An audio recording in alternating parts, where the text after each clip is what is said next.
Krishna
मारे व्यसनी पडोनी दी नामस्मरण घडो संत समागमे वाहुगाची धाम नको देवा पायी तीर्थयात्रा मुखी राम नाम पायी तीर्थयात्रा मुखी राम नाम हाची माझा नेम सिद्धी नामस्मरण घडो संत समागमे वाहुगाची धाम नको देवा अनेक मागणे नाही नाही देवा किंवा आता अनेक मागणे नाही नाही देवा एका जनार्दनी सेवा दृढ देई नामस्मरण घडो संत समागमे वाहुगाची धाम नको देवा विठाला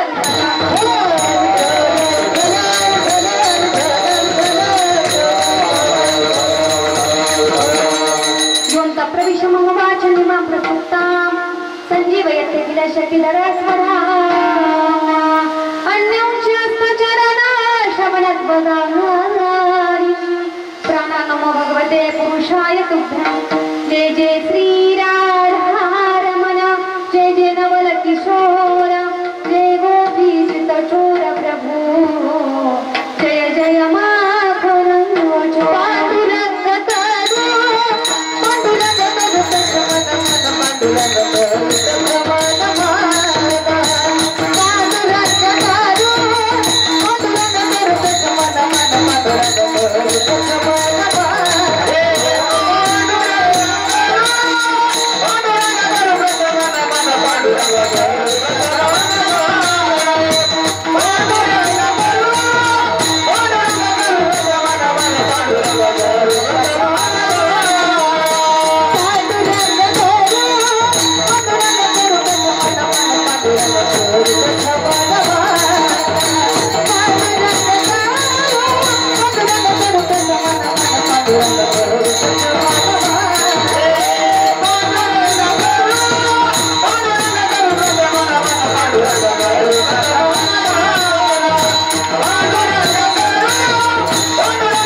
त्यांच्या कृपादाने कथेचा विस्तारू बाबाजी सद्गुरुदास तुका मस्तक हे पायावर यावर करे संतांच्या सेवे लागी सेवक झालो तुमच्या लागलो नित्य चरणा सारे तीर्थ धाम आपके चरणो में सारे तीर्थ धाम आपके चरणो में हे गुरुदेव प्रणाम आपके चरणों में शरण शरण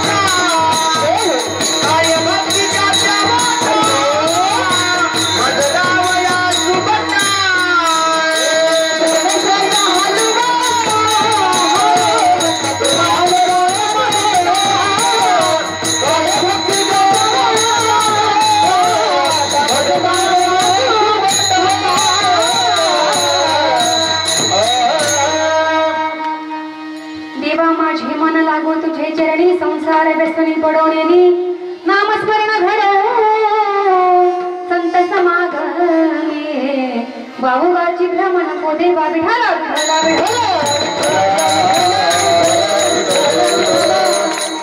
सज्जना भगवान परमात्म्याची अगाध सत्ता सच्चिदानंद घनाची निर्विकल्प समाधी भाषा त्या समाधी भाषेमधील संतमय रत्नांच्या रसेंद्रियावर जी वाग्देवी विराजमान झाली त्या वाग्देवीला स्मरण संतमय रत्नांनी जे वाङ्मय निर्माण केलं जे वाङ्मय तयार केलं त्यामध्ये आपल्या भारतीय संस्कृतीमध्ये अनेक प्रकारचे संत मंडळी आहेत आपली संत मंडळी खूप मोठी अनेक प्रकारचे संत होऊन गेले त्यामध्ये पैठण निवासी शांतीचे सागर श्री संत शांतीब्रह्म एकनाथ महाराज यांचं अवघ्या 4 चरणाचा बहुतेक सर्वांच्या परिचयातील पाठातील गोड आणि चिंतनीय असा अभंग आज आपण या ठिकाणी सेवेकरता निवडला विठाला विठाला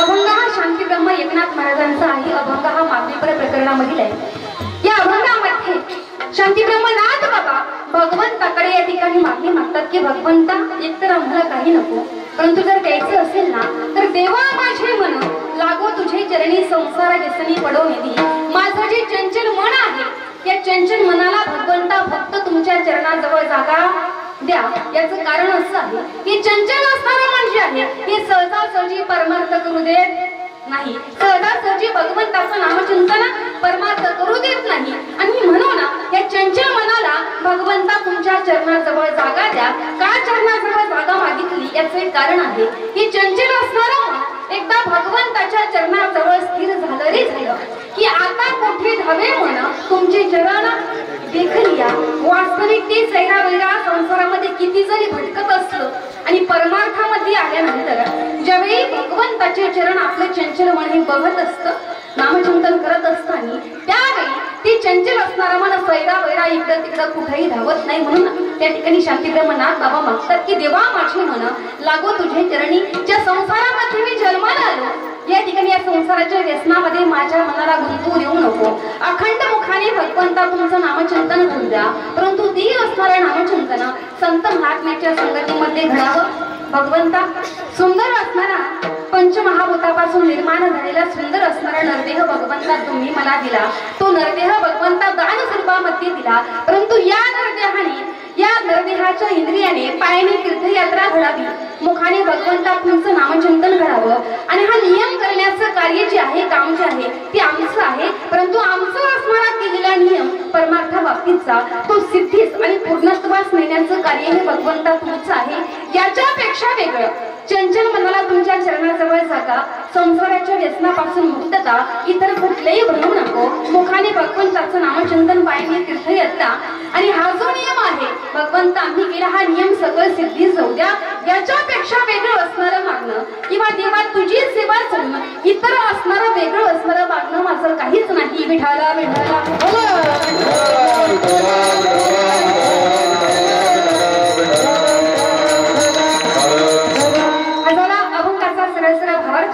परंतु वक्त्याचा आद्य कर्तव्य आहे ज्या निमित्ताने कीर्तन आहे तिथला अल्पसा परिहार देणं गरजेचं आहे तर परात्पर परमेश्वर परमराज्य परमरसिक भक्तवांछा कल्पतरू भक्तवांछा दीनबंधू भगवान पांडुरंग परमात्म्याच्या कृपेनं समस्त ग्रामस्थांच्या सत प्रयासानं या ठिकाणी हरिभक्तपरायण उद्धव महाराज सबलस यांच्या आशीर्वादाने हरिभक्तपरायण ज्ञानेश्वर महाराज सबलस यांच्या मार्गदर्शनाने सुंदर असा भव्यदेव असणारा चालत आलेला आपला अखंड हरिनाम सप्ताह आणि या अखंड हरिनाम सप्ताहाची आजची ही जागराची हरिकीर्तन सेवा माझ्यासारख्या पामराकडे आली वास्तविकता जर विचार केला तर माझं पामर आहे काय थोरपण पायीची वाहन पायी भरी विठाला विठाला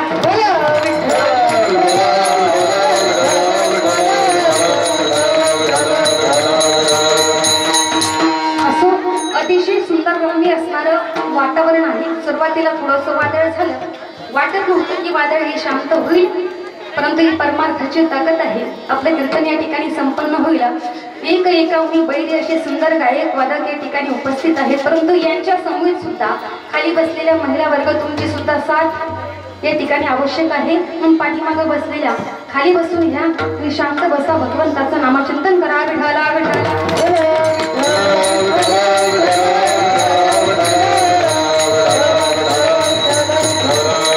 अभंग आपण शांतीब्रह्मनाथ बाबांचा घेतला खरी अर्थाने अभंग हा मागणीपर प्रकरणामधील आहे सप्ताह 5 दिवसाचा सप्ताहाचा असेल, लक्षपूर्वक ऐका, सप्ताह 5 दिवसाचा असेल, 7 दिवसाचा असेल, 21 दिवसाचा असेल किंवा 11 दिवसाचा असेल, तरी सुद्धा त्या सप्ताहामधील 3 कीर्तनकार हे बांधलेले असतात. किती कीर्तनकार? भाषा कळती ना माझी? किती कीर्तनकार बांधलेले असतात? 3 कीर्तनकार. आता आपल्या सप्ताहाला 2 तप पूर्ण झाले. आपल्या सप्ताहाचं कितवं वर्ष आहे? 25वं वर्ष हे चालू आहे. 1 तप असतं 12 वर्षाचं, म्हणजे मागच्या वर्षीच आपल्या सप्ताहाला 2 तप पूर्ती झाली. परंतु एवढ्या दिवसामध्ये असं तुम्ही कधी बघितलं कीर्तनकार बांधून आणले नंतर इथं उभे केले?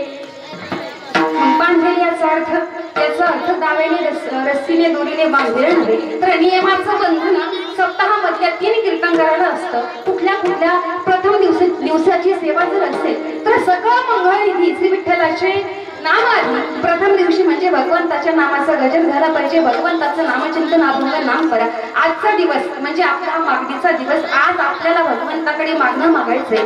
परमात्माकडे मागणं मागण्याचा अधिकार संत तत्वांनी, वारकरी संप्रदायाने आणि भगवंतांनी सुद्धा आपल्याला दिला. आणि उद्याचं कीर्तन म्हणजे चरित्र ते उच्चारावे केले देवे गोकुळी, तसे नियमाचं बंधन घालून दिलेलं आपलं हे आजचं हरिकीर्तन आहे. एक ठिकाणी कीर्तन हे जागराचं आहे. आपल्याला भगवंताकडे मागणं मागायचे. बरं, खरी अर्थाने देवाला मागणं आपण मागणार आहोत, मग मागण्याचा अधिकार आपल्याला आहे का? जर भगवंताकडे काहीतरी मागायचं असेल तर त्याच्या अगोदर आपल्याकडे काहीतरी ठेवा आपण जपून ठेवलेला पाहिजे. उदाहरणार्थ, जर आपण किराणा दुकानामध्ये गेलो आणि आपला खिसा जर रिकामा असला तर दुकानामध्ये जाऊन काही उपयोग होईल का? तुम्ही 500 रुपयाचा किराणा या, 1000 रुपयाचा किराणा या, पैशामध्ये 50 पैसे सुद्धा नाही, दुकानदार किराणा देईल का? देऊ शकत नाही. जसं साधारणतः आपण एखादी वस्तू घ्यायला गेलो तर ती वस्तू सुद्धा मोबदला दिल्याशिवाय मिळत नाही. आता मागायचे कुणाला? भगवंताकडे मागायचे. परंतु भगवंताचा स्वभाव असा आहे की घेसी तेव्हा जेसी आईचा असे उदार, काहीतरी भगवंत घेतो आणि नंतर आपल्याला उदार अंतकरणाने देत असतो. मग देवाने आपल्याकडून काय घेतलं आणि आता भगवंताला आपण काय मागायचे? खरी अर्थाने प्रथम दिवसापासून जेवढे मंडळी या सप्ताहामध्ये धर्म मंडपामध्ये कीर्तनासाठी उपस्थित होते, ज्यांच्या मुखामधून भगवंताचं नामचिंतन घडलं, ज्यांनी या सप्ताहामध्ये सेवा केली, त्यांना आजच्या दिवशी भगवंताकडे मागण्याचा अधिकार आहे. कारण की प्रथम दिवसापासून जे श्रवण आपण केलं, जे श्रवण केल्यानंतर कीर्तन असेल, भजन असेल, भगवंताचं नामचिंतन आपल्या मुखामधून घडलं, त्याचा परिणाम असा होतो की आपल्या संचितामध्ये पुण्याची भर पडते. पुण्याचा ठेवा आपल्या जीवनामध्ये तो प्राप्त होतो आणि ते पुण्य आपल्या जवळ असल्यामुळं आपण भगवंताला मागू शकतो. म्हणजे आजच्या दिवशी खरी अर्थाने भगवंताला मागण्याचा अधिकार आपल्याला भगवंताने दिला. विठ्ठला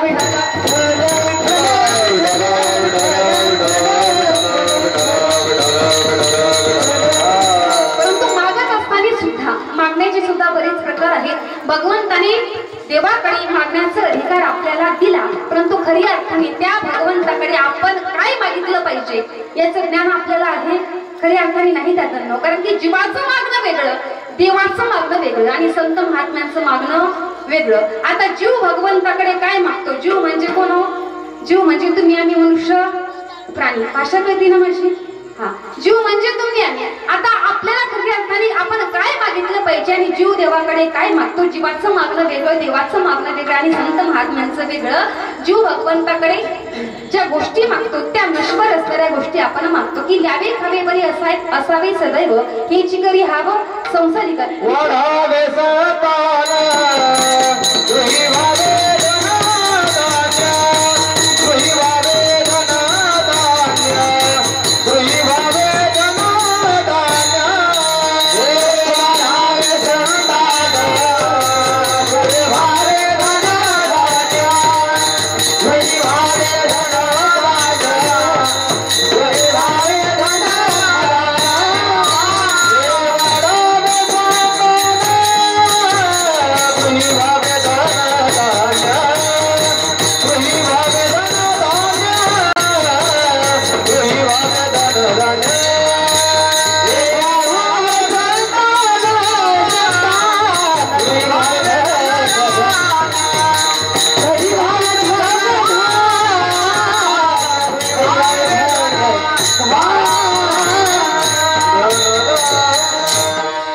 वाढावे संतान गृही व्हावे धन धरले. आपली पोटी पुत्र संतान नसेल तर त्याच्यामध्ये वाढ व्हावी, या ठिकाणी प्रॉपर्टी आपली वाढावी असे मागणं आपण भगवंताकडे मागतो. परंतु हे जे आपण मागतो हे सर्व गोष्टी ह्या नश्वर आहेत. जीवाचं मागणं वेगळं, आता संत महात्म्यांचं मागणं वेगळं. संत महात्मे भगवंताकडे काय मागतात? जीव हा भगवंताकडे भगवंताचं मागतो, जीव हा देवाकडे देवाचं मागतो. परंतु संत महात्मे देवाकडे देवाचं काहीही न मागता देवच मागतात. विठाला विठाला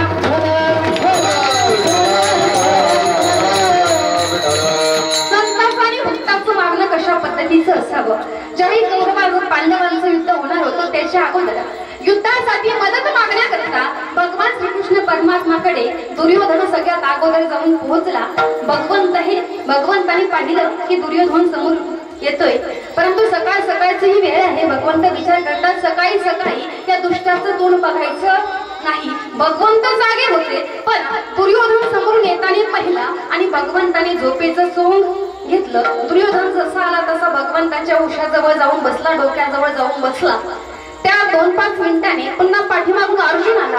आता अर्जुनाला माहिती होतं की आपण भगवंताचे भक्त आहोत आणि भक्ताची जागा ही कुठं असते? पायाजवळ असते. अर्जुन येऊन बसला, परंतु भगवंताने काही नेत्र उघडले नाही, कारण की झोपलेल्या माणसाला उठवणं सोपं असतं, पण झोपेचं सोंग घेतलेल्या माणसाला उठवणं एवढं सोपं नसतं. भगवंताने सोंग त्या ठिकाणी घेतलं. अर्जुन आले आणि अर्जुन आल्यानंतर अर्जुनाच्या हाताचा स्पर्श भगवंताच्या चरणाला झाल्याबरोबर लक्षामध्ये आलं की माझा अर्जुन या ठिकाणी आला. भगवंताने डोळे उघडले आणि उठून बसले. संत महात्म्यांचं आणि भक्ताचं मागणं कसं असावं बघा. भगवंताने डोळे उघडले, उठून बसले. सर्वप्रथम अर्जुनाला पहिलं विचारलं कधी आला अर्जुना? पाठीमाग दुर्योधन म्हटला देवा मी त्याच्या अगोदर आलो. अगोदर मला विचार बाळा तू पाठीमाग बसलेला होता, तुझ्याकडे माझी दृष्टी गेली नाही. कशासाठी दोघे जण या ठिकाणी आलात? काय काम आहे मला सांगा. दोघांनीही आपलं आपलं काम सांगितलं. युद्ध होणार आहे, युद्धाप्रसंगी आम्हाला भगवंता तुझी मदत पाहिजे. भगवंत म्हटले ठीक आहे. भगवंताने 2 वाटण्या त्या ठिकाणी घातल्या. एका बाजूला माझं चतुरंग सैन्य, जेवढं सैन्य माझं आहे तेवढं चतुरंग सैन्य एका बाजूला आणि मी एकटा भगवंत एका बाजूला. 2 वाटे घातले आणि अर्जुनाला म्हटले की अर्जुना काय तुला पाहिजे ते अगोदर घे दोन्ही पैकी. तरी दुर्योधन म्हटला भगवंता सर्वप्रथम मी आलो म्हणजे सगळ्यात अगोदर मागण्याचा आणि वाटा उचलण्याचा अधिकार कोणाला आहे? मला आहे. परंतु भगवान श्रीकृष्ण परमात्मा सांगतात, व्यवहारही सांगतो आणि धर्मही सांगतो. 2 जर सख्खे भाऊ असतील तर दोन्ही भावापैकी मोठ्या भावाने हा वाटा घालावा, वाटणी घालावी आणि लहान भावाने वाटणी उचलावी. हा व्यावहारिक नियम आहे. हा काय आहे? हा धर्म आहे. मग या ठिकाणी अगोदर अर्जुनाला मागू दे. परंतु दुर्योधनाचे शब्दही ऐकण्यासारखे आहेत. दुर्योधन त्या ठिकाणी भगवंताला म्हणतो देवा अर्जुन हा जर माझा भाऊ आहे हे जर आम्हाला मान्य असतं तर युद्धाची गरज असलीच नसते. युद्ध करायचंय कशाला? अर्जुनाला मी माझा भाऊ मानत नाही म्हणून तर हे युद्ध आहे. मग अगोदर तू माग. दुर्योधनाने विचार केला की एकट्या देवाला घेऊन काय करायचं, त्यापेक्षा देवाचं हे सर्व चतुरंग सैन्य घेऊया. म्हटले मला सैन्य पाहिजे. भगवंत म्हटले ठीक आहे घेऊन जा. अर्जुना तुझ्या वाट्याला मी एकटा आलो, तुला चालेल का? अर्जुन म्हटला देवा सर्वप्रथम मला जरी अधिकार दिला असता की तुला काय पाहिजे तरी सुद्धा भगवंता मी तुलाच मागितलं असतं, मला सैन्याची गरज नाही. मला सांगण्याचं तात्पर्य की दुर्योधनाने भगवंताचं मागितलं सैन्य आणि अर्जुनाने काय मागितलं?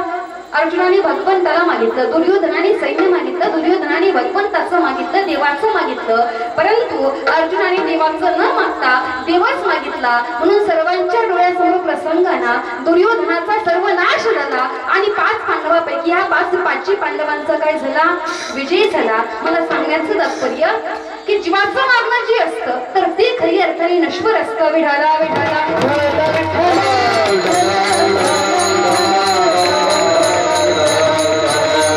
व्यवहारामध्ये आज आपल्यालाही भगवंताला मागायचंय, परंतु मागत असताना मागणारा कसा पाहिजे?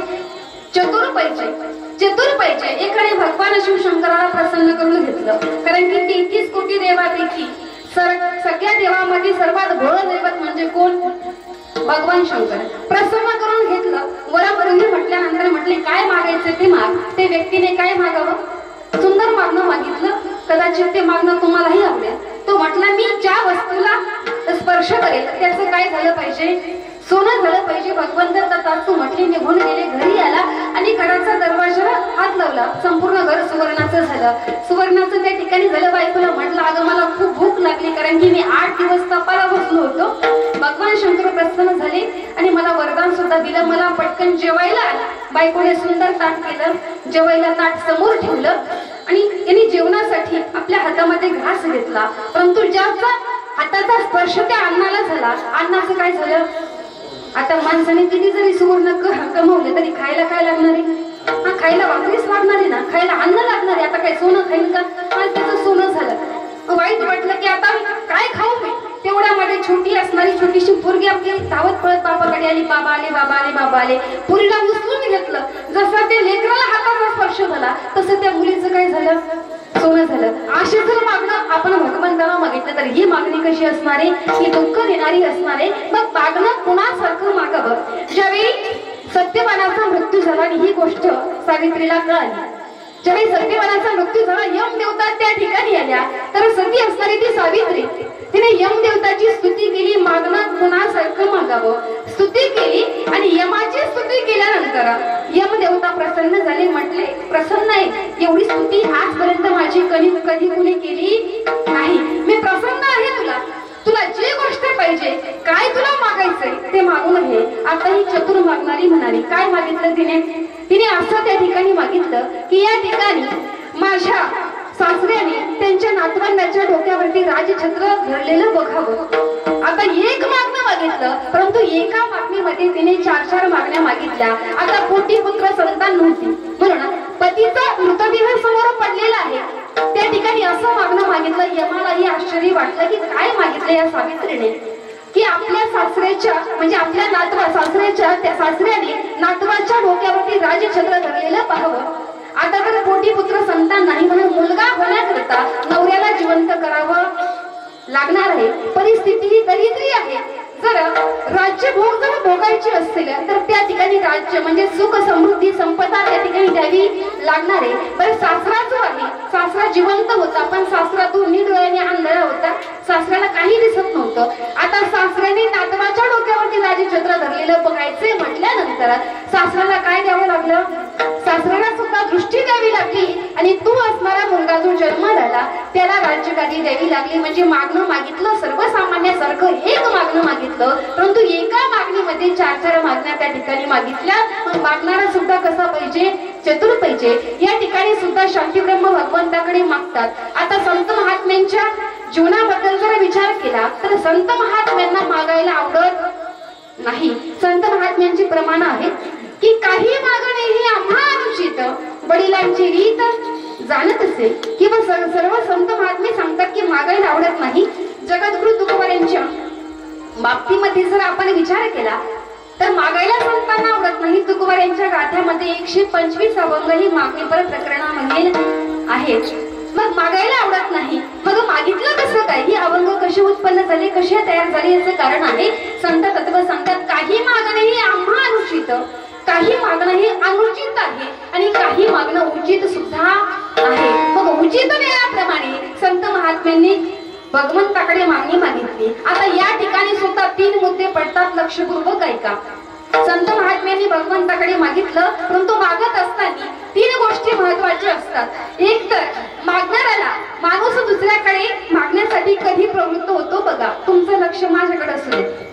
माणूस एखाद्याला जर मागायचं असलं तर कधी मागण्यासाठी प्रवृत्त होतो? एक तर त्याला गरज पाहिजे मागायची, दुसरा त्याचा स्वभाव मागण्याचा पाहिजे आणि तिसरा गरज नाही, स्वभाव नाही, परंपरा मागण्याची असेल तर माणूस हा दुसऱ्याकडे मागू शकतो. उदाहरणार्थ तुम्ही घर बांधायला काढलं, सांगितलं सगळे घर बांधायला काढलं, घराचं बांधकाम सुरू झालं, पायाभरणी झाली, भिंती झाल्या, स्लॅब पडायचा राहिला, स्लॅब टाकायचा राहिला आणि आपल्या जवळचे पैसे संपले आपल्याकडे. अशा वेळी आपण पैसे मागतो. कुणाकडे मागतो?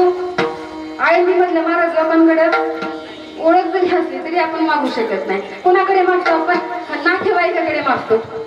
आता सर्व घर व्यवस्थित आहे, फक्त स्लॅब टाकायचं राहिलं, 10-5 लाख रुपये कमी पडले, 2-3 लाखाची मदत होईल का? पाहुण्यांकडे मागतो. मला सांगण्याचं तात्पर्य आता आपल्याला पाहुण्यांकडे पैसे मागायची गरज आहे, म्हणून आपण मागितलं किंवा म्हणून आपण पैसे नातेवाईकाकडे मागितले. मग देवाकडे मागणं मागायची संत संत महात्म्यांना काही गरज होती का?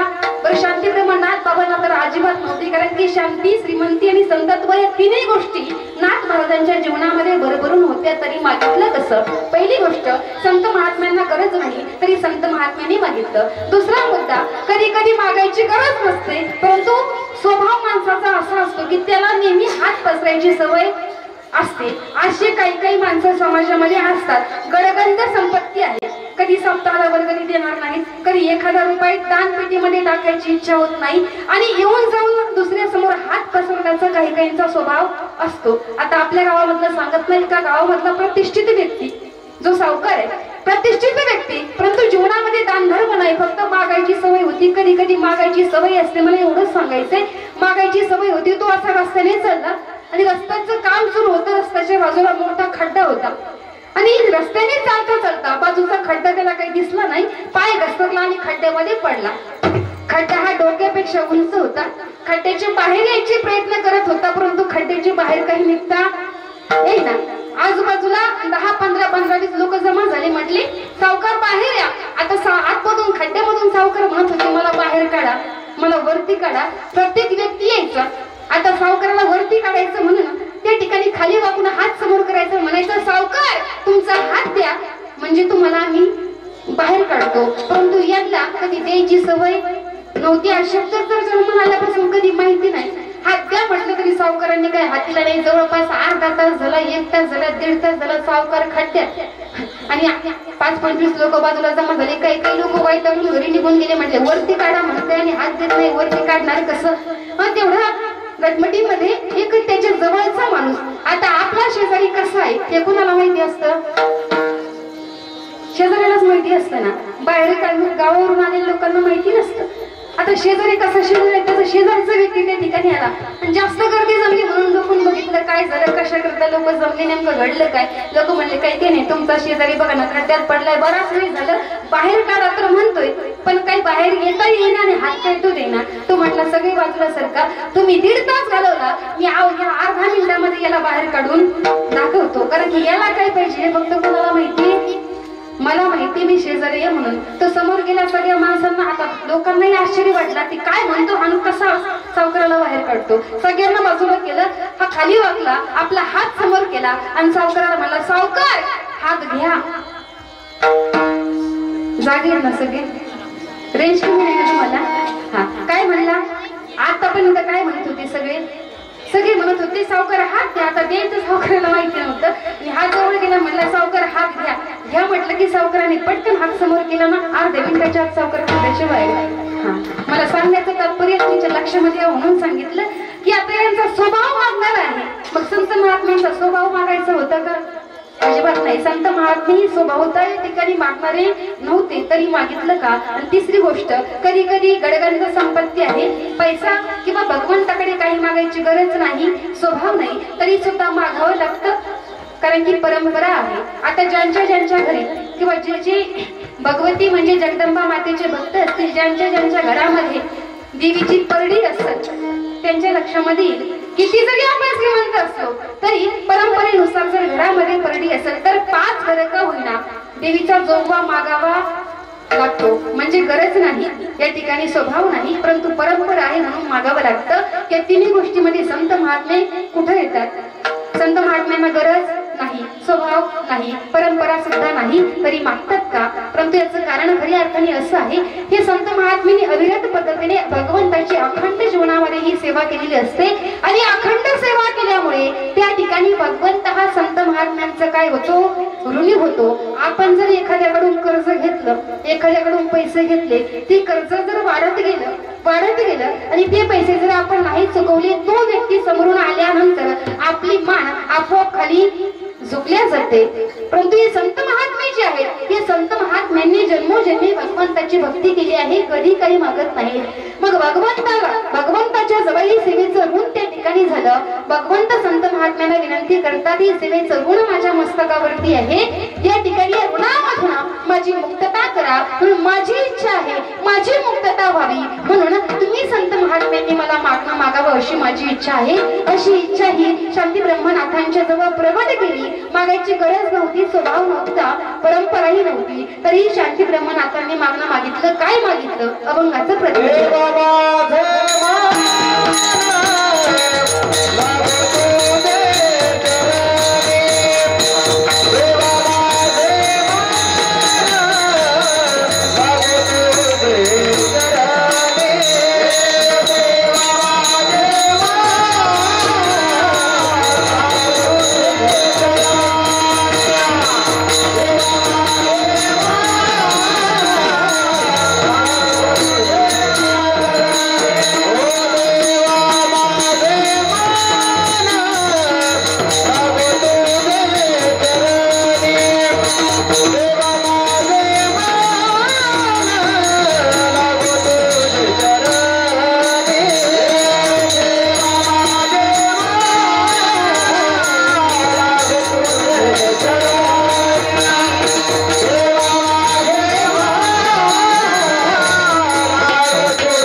शांती ब्रह्मनाथाने मागितलं देवा द्यायचं असेल ना तर काही नको, पण तो द्यायचं असेल तर देवा माझे मन लागू तुझे चरणी संसार व्यसनी पडवण्याची भगवंता माझं चंचल असणारं मन या चंचल मनाला फक्त तुमच्या चरणाजवळ जागा द्या आणि संसाराच्या व्यसनामध्ये मनाला गुंतू देऊ नका. मी सर्वप्रथमही सांगितलं या ठिकाणी मन हे एवढं चंचलाई सहजासहजी हे मन परमार्थ करू देत नाही. ज्यावेळी भगवान श्रीकृष्ण परमात्मा कुरुक्षेत्रावरती अर्जुनाला गीता सांगत होते, गीता हे तत्वज्ञान आहे. अरे जन्माला आल्यापासून आपण आपलं जीवन व्यक्तिगत जीवन परमार्थिक जीवन आपण कसं जगावं हे सांगणारा धर्मग्रंथ म्हणजे श्रीमद भगवत गीता. श्रीमद भगवत गीता हे जीवनामधील तत्व आहे, परंतु ते तत्वज्ञान ऐकण्याकरिता अर्जुनाचं चंचल असणारं मन काही तयार होत नव्हतं. भगवान श्रीकृष्ण परमात्म्याला अर्जुन सांगतात की देवा असेल गीता हे तत्वज्ञान, परंतु हे तत्वज्ञान ऐकण्यासाठी माझं मन हे तयार नाही. ते चंचल आम्ही मना कृष्ण प्रमाथी बलवदृढ असेल तत्वज्ञान, परंतु मला ऐकायचं नाही. मला सांगा अर्जुनाच्या मनाची ही अवस्था आहे तर आपली काय अवस्था असेल. अर्जुन हा एवढा भगवंताचा भक्त होता की अर्जुन झोपल्यानंतर निद्रावस्थेमध्ये सुद्धा अर्जुनाच्या शरीरावरचा रोमना रोम श्रीकृष्ण जय कृष्ण श्रीकृष्ण जय कृष्ण श्रीकृष्ण जय कृष्ण असं भजन करत होते. कधी अर्जुन झोपल्यानंतर रोम म्हणजे अर्जुनाच्या शरीरावरचे केस सुद्धा श्रीकृष्ण परमात्म्याचं काय करत होते, चिंतन करत होते. आपले काळचे पांढरे झाले, पांढरे आपण डाय लावून लावून काय करतो, काय काय आपण लावतोय तुमचं तुम्हाला माहिती, पण भगवंताचं नामचिंतन मुखामध्ये आपल्या येत नाही. मला सांगण्याचं तात्पर्य की अर्जुन हा भगवंत भक्त असून सुद्धा तत्वज्ञान ऐकण्याची इच्छा नव्हती. का? कारण की अर्जुन म्हणतो देवा जे मन हे दशेंद्रियाचं राज असणारं मन जे भगवंता तुम्ही दिले ना हे सहजासहजी तत्वज्ञान ऐकायला तयार नाही. परंतु संत तत्वांना माहिती होतं की हे चंचल असणारे मन किती जरी चंचल असेल तरी सुद्धा त्या ठिकाणी एकदा देवाचे चरण पाहिल्यानंतर हे कुठेही राहणार नाही. कारण की प्रत्येक संत महात्म्यांनी आपल्या मस्तकाद्वारे चंचल मन हे भगवंताच्या चरणाजवळ स्थिर व्हावं असं भगवंताला मागणं त्या ठिकाणी मागितलं. संत महात्मे समोर गेले की श्री संताची माथा चरणावरी किंवा संत पायी माथा ठेविता सद्भावे. आता इथं संतांच्या चरणावरती माथा ठेवायला सांगितलं, कारण की देवते संत निमित्त त्या प्रतिमा देव आणि संत हे दोन्ही वेगळे नाही. संतांच्या चरणावरती ठेवा किंवा भगवंताच्या चरणावरती ठेवा. हे सैरा वैरा इकडं तिकडं राहणार नाही. विढाला विढाला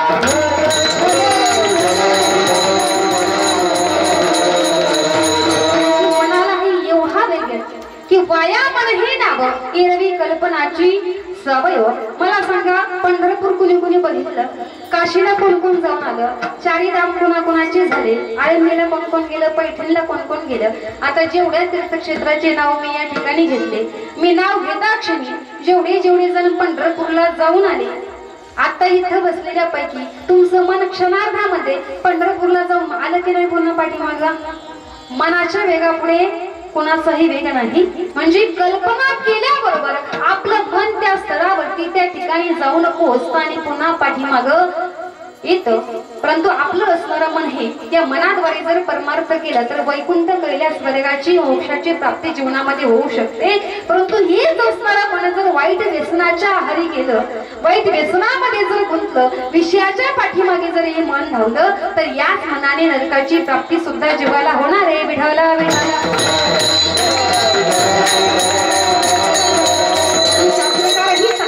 की मन एव मनुष्यानां कारणं बंध मोक्षही हो.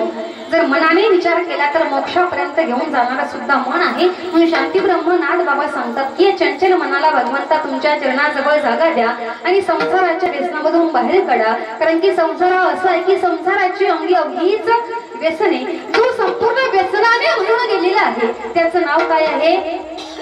संसार आहे. या संसारामध्ये आपण कितीही धावलो आणि कितीही सुख शोधण्याचा प्रयत्न केला तरी या संसारामध्ये आपल्याला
सुखाचा विचार नाही कोणते. आपण सुख शोधण्याचा प्रयत्न करतो संसारामध्ये, परंतु जीवाला फक्त काय मिळतं? दुःख मिळतं. अतिशय व्यसनाने भरलेला आपला संसार आहे. म्हणून शांती ब्रह्मनाथ बाबा सांगतात की या व्यसनामध्ये, संसाराच्या व्यसनामध्ये खऱ्या अर्थाने संसारामूळ शब्द जो आहे हा संसारच पूर्ण कसा आहे? व्यसनी आहे. परंतु खऱ्या अर्थाने आपण जो हा संसार कशाला म्हणतो? आपल्या घरामधले बायका पोरं भांडे कोंडे जमीन जुमला याला काय म्हणतो? आपण संसार म्हणतो. परंतु संत महात्म्याने या गोष्टीला संसार म्हणलं नाही. खरा संसार म्हणजे पुन्हा पुन्हा जन्माला यायचं आणि पुन्हा पुन्हा मरायचं, याचं नाव काय आहे? संसार आहे. मग जन्म मृत्यूची येरझार संपणं म्हणजे खऱ्या अर्थाने जीवनामध्ये सुख त्या ठिकाणी प्राप्त करून घेणं. मग संसाराच्या व्यसनामधून मला बाहेर काढा आणि भगवंता माझ्या मुखाने नामचिंतन घडू द्या. ते संत महात्म्याच्या संगतीमध्ये घडू द्या. अभंगाचं दुसरं चरण.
संत महात्म्याच्या संगतीमध्ये घडावं, कारण की संत महात्म्याच्या संगतीमध्ये जर आपण गेलो तर भगवंताचं नामचिंतन आपल्याला घडत असतं.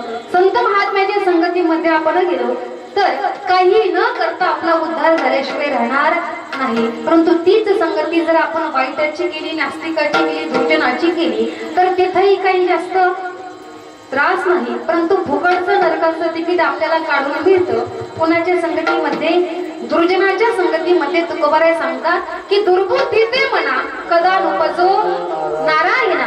दुर्जनाच्या संगतीमध्ये जाण्याची दुर्बुद्धी सुद्धा माझ्या मनाला होऊ देऊ नको. संगत जर करायची असेल तर संत महात्म्याची करावी. संगत संतन की करे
संत महात्म्याच्या संगतीमध्ये परमार्थ करण्याचा आणि भगवंताला भेटण्याचा जीवनामधला मार्ग हा मोकळा होत असतो, सुखरूप त्या ठिकाणी होत असतो. म्हणून जीवन जगत असताना आपण संगती संत महात्म्याची करावी. का संतांची संगती करावी? कारण की जगाच्या पाठीवरती जीवाचं हित व्हावं असं जर कुणाला वाटत असेल तर ते म्हणजे कोण आहेत? संत महात्मे आहेत. एक तर आपले माता पिता असतील आणि दुसरे भगवंत असतील, संत महात्मे असतील. म्हणून जगद्गुरु तुकोबारायांनी या संत महात्म्यांना माता पितेची सुद्धा उपमा दिली. एके ठिकाणी तुकोबाराय सांगतात की तुम्ही संत माय बाप कृपावंत काय मी पतित कीर्तिवान. संत महात्म्यांना माय बापाची उपमा दिली. मग संत महात्म्यांना आई वडील म्हणण्याचं कारण काय? का आपण संतांची संगती केली पाहिजे? संत महात्म्यांना माता पिता म्हणण्याचं कारण काय आहे? संतांना का आई म्हटलं तुकोबारायांनी? याचं कारण असं आहे, जगाच्या पाठीवरती आपल्या लेकरावरती निस्वार्थ प्रेम करणारी जर कोण असेल तर ती म्हणजे कोण असते? आपली माता असते. आपले एखाद्याचं लेकरू आंधळ असू द्या, पांगळ असू द्या, काळ असू द्या, गोर असू द्या, अपंग असू द्या, मतिमंद असू द्या, मूर्ख जरी मुलगा असला तरी मूर्ख लेकरावरती सुद्धा प्रेम करते. ती म्हणजे कोण असते? आपली आई असते. की लेकराचे हित वाहे माऊलीचे चित्त ऐसी कळवळ्याची जाती करी लाभाविना प्रीती. कुठल्याही गोष्टीची अपेक्षा की या लेकरावरती प्रेम केल्यानंतर तो मुलगा मला काहीतरी देईल, माझा काहीतरी स्वार्थ आहे म्हणून स्वार्थापोटी आई लेकराला जीव लावते का? अजिबात नाही. निस्वार्थ प्रेम करते ती म्हणजे असणारी माता. एखाद्या मातेचा मुलगा मूर्ख असेल, मूर्ख लेकरावरती सुद्धा नितांत प्रेम करते ती म्हणजे आई. शेवटपर्यंत भगवंत प्रयत्न करत होते की दुर्योधन हा कसा मारला जाईल आणि शेवटच्या क्षणापर्यंत गांधारी मातेच्या अंतःकरणामध्ये प्रयत्न चालू होते की माझा मुलगा हा कसा वाचवता येईल. माहिती होतं मुलगा कसा आहे, मूर्ख आहे. माहिती होतं मुलगा मूर्ख आहे. ज्यावेळी महाभारताचं युद्ध होणार होतं त्यावेळी मूर्ख म्हणजे दुर्योधन त्या ठिकाणी धर्मराजाकडे गेला.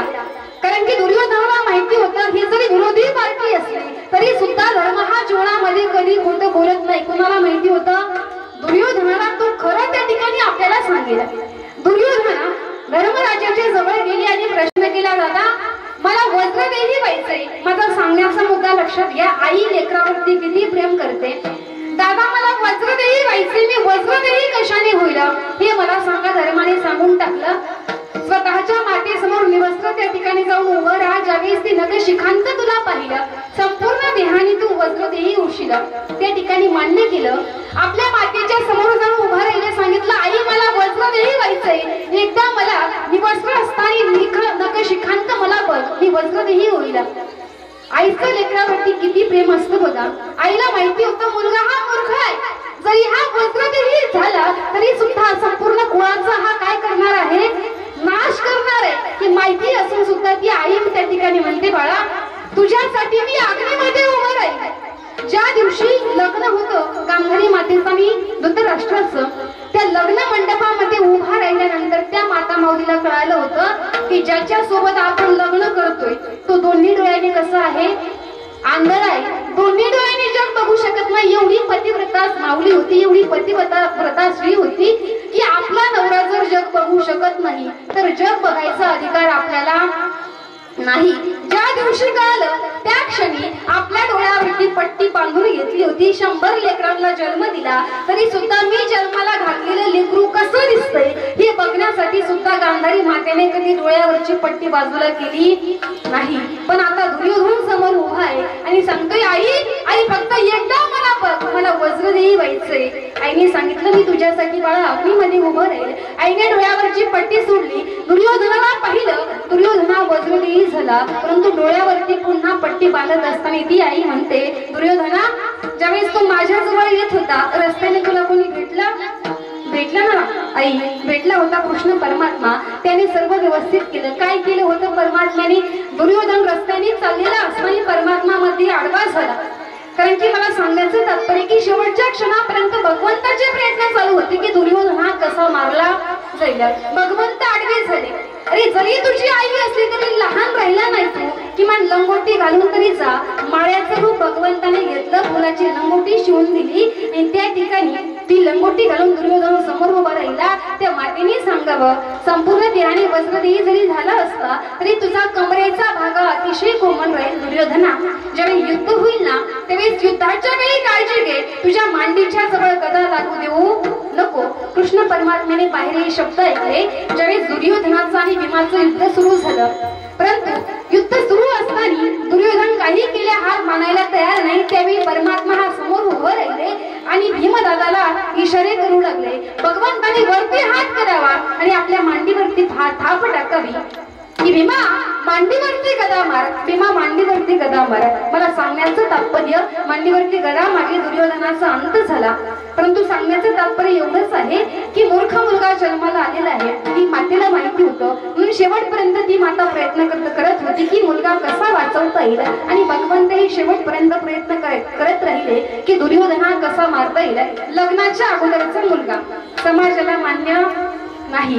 भगवंत या ठिकाणी सुद्धा शेवटपर्यंत प्रयत्न करत राहिले की कर्ण हा कसा मारता येईल.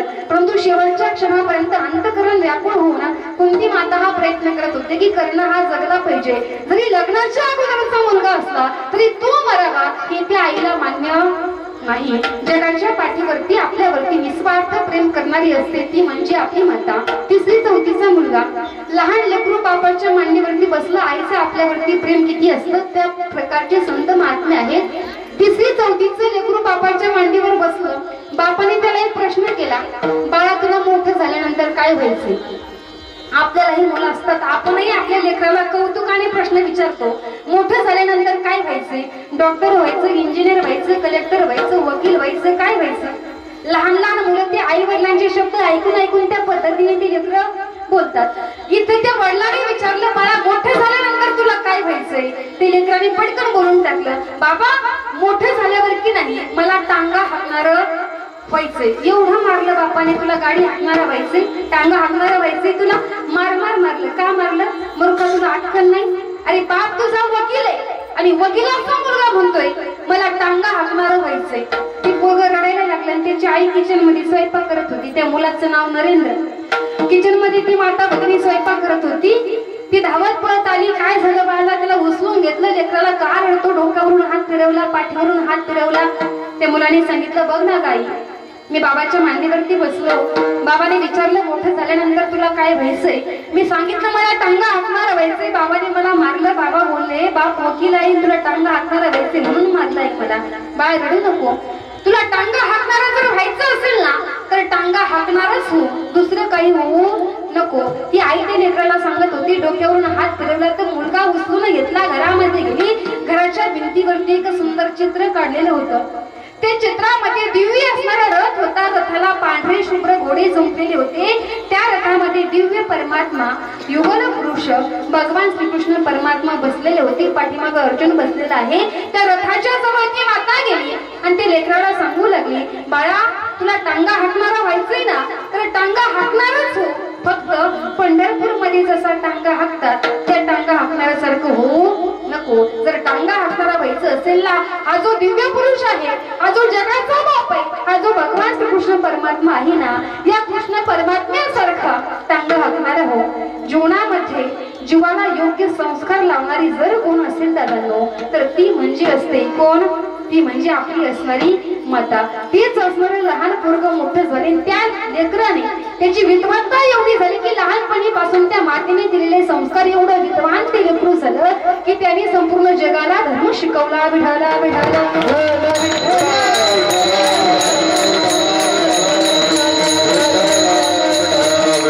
खरी अर्थाने भारतीय संस्कृती काय असते, आपल्या भारतवासियांचा धर्म काही जगाला दाखवून दिलं त्या छोट्या नरेंद्राने मोठं झाल्यानंतर। ते म्हणजे कोण आहेत? स्वामी विवेकानंद। कसा धर्म दाखवला, कशी संस्कृती दाखवली दादांनो? ज्यावेळेस अमेरिकेमध्ये शिकागोच्या धर्म परिषदेमध्ये आपल्या भारताच्या बाजूने भारतातला विद्वान पुरुष म्हणून ज्यावेळेस स्वामी विवेकानंदांना अमेरिकेमध्ये बोलवण्यामध्ये आलं, म्हणजे भारताकडून स्वामी विवेकानंद गेले होते। प्रत्येक देशामधून कितीतरी देशामधून विद्वान मंडळी त्या ठिकाणी उपस्थित होती। ज्यावेळेस स्वामीजी स्टेजवरती चढत होते त्यांच्या हातामध्ये ग्रंथ होता। कुठला ग्रंथ होता हातामध्ये? जागे आहेत ना सगळ्या?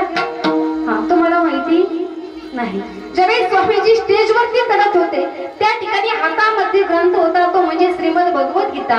श्रीमद भगवत गीता घेऊन स्टेजवरती चढवले, ते चढले आणि त्या ठिकाणी आपला असणारा ग्रंथ त्या धर्मवेत्याच्या हातामध्ये दिला। त्यांनी तो ग्रंथ घेतला आणि सर्व ग्रंथाच्या खाली आपला श्रीमद भगवत गीता हा ग्रंथ ठेवला।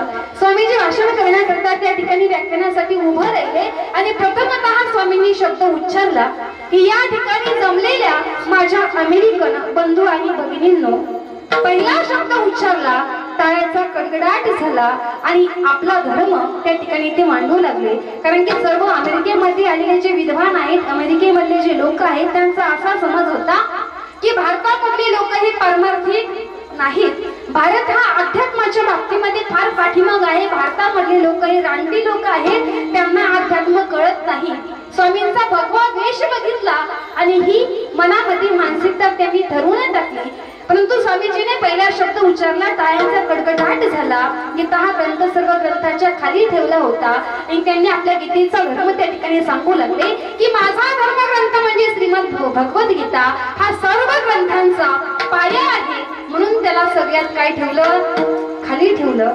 धर्मवेत्यांना असं वाटलं की आपलं काहीतरी चुकलंय, कारण की आपण हा ग्रंथ खाली ठेवला तर सर्व ग्रंथांचा पाया हा ठरवला, ग्रंथ काढला आणि सर्व ग्रंथांच्या वरती ठेवला। आता दुसरा शब्द उच्चारला, माझा धर्मग्रंथ श्रीमद भगवत गीता आहे। गीता जो आहे तो म्हणजे सर्व ग्रंथाचा कळस आहे, कारण की जसं कळस बसवल्याशिवाय मंदिराचं बांधकाम सुद्धा पूर्ण होत नाही, तसं माझा हा धर्मग्रंथ म्हणजे श्रीमद भगवत गीता हा सर्व ग्रंथांचा कळस आहे।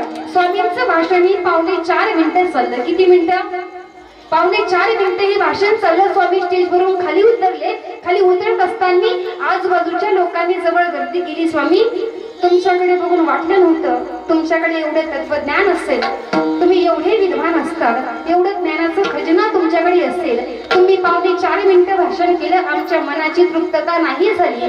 अजून आम्हाला तुमचं व्याख्यान ऐकायचंय. आमची अशी इच्छा आहे की 1 महिना तुम्ही आम्हाला व्याख्यान सांगावं. अमेरिकेमधल्या लोकांनी स्वामींकडून करार करून घेतला. 29 दिवस स्वामींनी 30 दिवस त्या ठिकाणी व्याख्यानं दिली. परंतु विषय असा होता की बसलेला अथांग जनसमुदाय असायचा आणि स्वामीजींना जो विषय बोलायचा, स्वामीजींच्या म्हणण्यानुसार तो विषय मांडला जात नव्हता. खाली बसलेल्यापैकी कुठल्याही एखाद्या व्यक्तीने उठावं आणि फळ्यावरती बोर्डवरती जो विषय ऐकायचाय तो विषय त्या ठिकाणी लिहावा. त्या विषयावरती 5-5, 6-6 तास स्वामीजी हे व्याख्यान सांगत होते. 29 दिवस व्याख्यान सांगितलं. 30वा दिवस उगवला, परंतु सर्व लोक त्या ठिकाणी जे होते ऐकणारे, 30व्या दिवशी फळ्यावरती काय लिहावं हे काही सुचत नव्हतं, कारण की कुठला विषय शिल्लक राहिला नव्हता. काय लिहावं, काय ऐकायचं या स्वामीकडून. त्यामध्ये खाली बसलेला एक व्यक्ती उठला, फळ्याजवळ गेला. डोकं शून्य झालं होतं. काय लिहावं, सर्व विषय आपण ऐकले, आपल्या डोक्यामध्ये कुठला विषय राहिला नाही. फळ्यावरती शून्य काढला आणि खाली जाऊन बसला. आता ज्यावेळी शून्य हा शब्द समोर येतो, शून्य आपल्या समोर येतो, त्यावेळी शून्याचा अर्थ आपण काय घेतो? शून्य झालं म्हणजे सगळं संपलं जातं, ही आपली मानसिकता, हे आपले विचार आहे. स्वामीजी त्या ठिकाणी गेले, फळ्यावरच्या शून्याकडे पाहिलं, खाली बसलेल्या जन समुदायाकडे पाहिलं आणि स्वामीजीने शब्द उच्चारले, का रे, आज फळ्यावरती कुठलाही विषय न लिहिता तुम्ही शून्य या ठिकाणी लिहिला. याचा अर्थ काय समजायचा की हा भारतामधला विद्वान साधू, याचं ज्ञान संपलं, याचं ज्ञान शून्य झालं, याची विद्वत्ता संपली, असा याचा अर्थ होतो का? तर अजिबात नाही. या शून्याचा अर्थ हा भारतामधला विद्वान सत्पुरुष आज खरी अर्थाने तुम्हाला सांगून जाईल. शून्य म्हणजे संपल्याचे संकेत नाहीत. शून्य म्हणजे सर्व काही संपलं नाही, तर शून्य म्हणजे आरंभ आहे. या शून्यापासून जगाची काय झाली?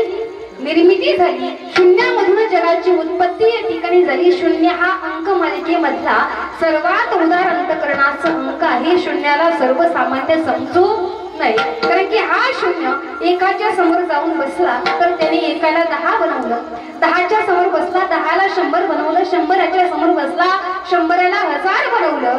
त्या ठिकाणी एकाला कोटीच्या संख्येमध्ये बसवणारा जर कोण असेल तर तो म्हणजे काय आहे? शून्य आहे. जो इतरांना मोठं करतो, तो जो दुसऱ्यांना मोठं करतो आणि स्वतः शून्यच राहतो, असं काय आहे? या शून्य आहे. शून्य म्हणजे संपलं नाही, शून्य म्हणजे आरंभ आहे, प्रारंभ आहे. सर्व लोकांची मती त्या ठिकाणी जी आहे, गर्भ म्हणणं झाला की भारतामधला जो हा विद्वान पुरुष आहे, याच्या एवढी विद्वत्ता जगामध्ये दुसरीकडे कुठलीही नाही दादांनो. परंतु हे विद्वान झाले, त्याचे पाठीमागे कारणीभूत जर कोण असेल तर ते म्हणजे त्या मातेचे खऱ्या अर्थाने संस्कार आहेत दादांनो. जगाच्या पाठीवरती जी आई आहे ना, ती आई निस्वार्थ लेकरावरती प्रेम करते आणि योग्य असणारे संस्कार ते लेकराला ती असणारी माता देते. म्हणून आई जगाच्या पाठीवरती आई नंतर आपल्या हिताचा विचार करणारे जर कोण असतील तर ते म्हणजे आहेत आपले संत महात्मे. या संत महात्म्यांना आपल्या हिताचा कळवळा येतो की येतो हिताचा कळवळा, पडती हाती म्हणून कळा. आपण प्रत्येक जण काळच्या ओघामध्ये चालू संत महात्म्यांना बघवत नाही. संत महात्मे तुमच्या आमच्या हिताचा विचार करतात. विठाला विठाला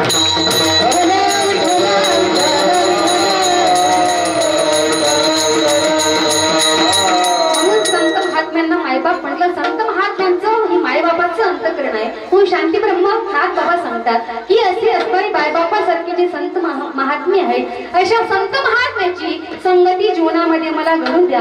आणि इतर जे भ्रम आहेत की वाऊळाचे भ्रम नको देवा. जीवन जगत असताना माणसाची आहेत म्हणजे आपण भ्रमामध्ये जीवन जगतो. भ्रमाचे सुद्धा असंख्य प्रकार आहेत, तर कुठल्याही भ्रमामध्ये जीवाला राहू देऊ नको.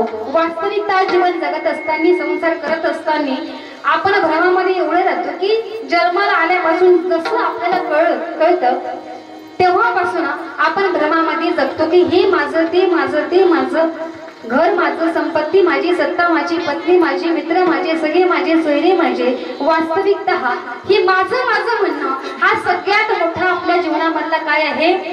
भ्रम आहे. परंतु हा भ्रम आपला नष्ट होत नाही. हा भ्रम नष्ट कधी होतो? शेवटच्या क्षणी. परंतु त्यावेळी वेळ ही निघून गेलेली असते. अशा वेळी भ्रम नष्ट होऊन सुद्धा काही उपयोग नाही. विठ्ठला विठ्ठल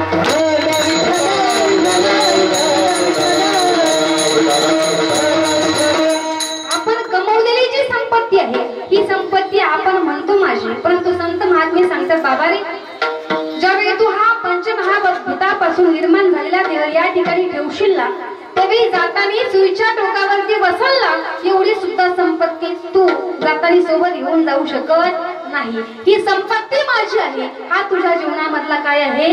भ्रम आहे. की किती जरी आपण धन कमवलं तर ते याच ठिकाणी ठेवून जावं लागणार आहे. या ठिकाणी मी स्वतः सांगत नाही, सुभाष शेतकर सांगतात की धनाने भूमो पशवश्च गोष्टे भार्या गृहद्वारे जनस्मशाने देहश्चताया परलोक मार्गे कर्मान भोगच्छती जीवैका. धन ही भूमीमध्ये राहणारे, पत्नी फक्त उंबरठ्यापर्यंत आपल्या सोबत येणारे, आपण म्हणतो जन समुदाय मित्र सगळे परिवार पाहुणे मंडळी हे फक्त स्मशान भूमीपर्यंत आपल्या सोबत आहेत. याच्यापेक्षा आपला जास्त विश्वास आपलं प्रेम आहे देहावरती, तो चितेमध्ये जळून भस्म होतो. शेवटी आपल्या सोबत जर काही येत असेल तर ते म्हणजे कर्मानुभोगच्छती जीवैका. जसं कर्म जीवनामध्ये आपण करू ते कर्म ही फक्त जीवाच्या सोबत येत असतं आणि ती असणारं कर्म भोगल्याशिवाय चुकत नाही. कर्म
जसं कर्म जीवनामध्ये आपण करू तसं भोगावं लागतं. आपण व्यवहारामध्ये मन म्हणतो की जैसी करणी वैसी, दुसऱ्यासाठी खोदलेला खड्डा, त्या खड्ड्यामध्ये आपल्याला पडावं लागतं. कर्म मार्गाचा काय आहे सिद्धांत आहे दादांनो. कर्म हे एवढा विचित्र आहे, कर्म हे भगवंताच्या बापाला सुद्धा चुकलं नाही. संत महात्मे सांगून गेले की कर्मी दशरथ वियोगी मेला, कर्मी श्रीराम वनवासा गेला, कर्मी राम क्षय पावला, वियोग घडला सीता देवी, कर्मे मनमथ झालं सिरा, किंवा चौघे पुत्र राजा दशरथा, अंत समयी एकही नव्हता. किती मुलं होती? दशरथाला 4 मुलं होती, परंतु अंत समयी एकही नव्हता. याच्या पाठीमागे तसं काय होतं? कर्म होतं दादांनो. कर्म हे भोगल्याशिवाय चुकत नाही. आपण जरी या जन्मामध्ये नाही भोगलं तरी ते कर्म पुढं कधीतरी आपल्याला भोगावं लागतं. आपण केलेलं कर्म हे वज्रलेपासारखं आपल्या आत्म्याला चिकटलेलं असतं. मरतं ते माणसाचं शरीर, आत्मा हा कधी मरत नाही. आत्म्याला कुठलंही पाणी पडू शकत नाही, शस्त्र कापू शकत नाही, अग्नी जाळू शकत नाही. आत्मा हा अविनाशी आहे आणि आपलं चांगलं वाईट कर्म हे आत्म्याला वज्रलेपासारखं हे चिकटलेलं असतं. ते कधी ना कधी आपल्याला भोगावं लागतं. परंतु कलियुगामधले की संत महात्म्यापेक्षा कसे निघाले, हुशार निघाले. आता अशा आपल्यालाही भेटले असतील. लोक म्हणतात मागचा जन्म कुणी बघितला, म्हणतात असं. बरं लोकांचं जाऊ द्या, पाठीमागच्या जन्मामध्ये कोण होते तुम्ही आठवतंय तुम्हाला? आठवायचा प्रयत्न करा. इथून घरी गेल्याला मस्त देवघराच्या समोर बसायचं, भगवंताचं चिंतन करायचं आणि एवढंच आठवायचं मी नेमकं आहे कोण, कुठून आलो, कशाकरिता आलो. इथलं आयुष्य संपल्यानंतर कुठे जायचंय? कोहम कथमिदम जातम कोवे करताचे विद्यते. बरं दुसरी महत्वाची गोष्ट, मी मागच्या जन्मामध्ये होतो कोण, कितीही आठवायचा प्रयत्न करा. 1 दिवस 2 दिवस 10 दिवस 15 दिवस महिना 6 महिने वर्ष 6 वर्ष 60 वर्ष आयुष्य जरी आपलं गेलं तरी आठवण का आपल्याला आठवू शकत नाही. मागचं जाऊ द्या हो, येणारा जन्म तरी कशाचा येणार आहे हे माहिती आहे का आपल्याला? नाही माहिती. मग काय फरक पडतो पाप केलं किंवा पुण्य केलं? काही फरक पडतो? मागचा जन्म माहित नाही, पुढचा जन्म माहित नाही. ही समाजामधल्या नास्तिकवादी लोकांचे विचार आहे. वास्तविकतः आपण केलेलं चांगलं वाईट कर्म आपल्याला भोगावं लागतं. आणि हे कलियुग आहे. या कलियुगामध्ये आपण एका हाताने जर वाईट कर्म केलं तर दुसऱ्या हाताने ते भोगावं लागतं. हा कर्म मार्गाचा काय आहे सिद्धांत आहे. विठाला विठाला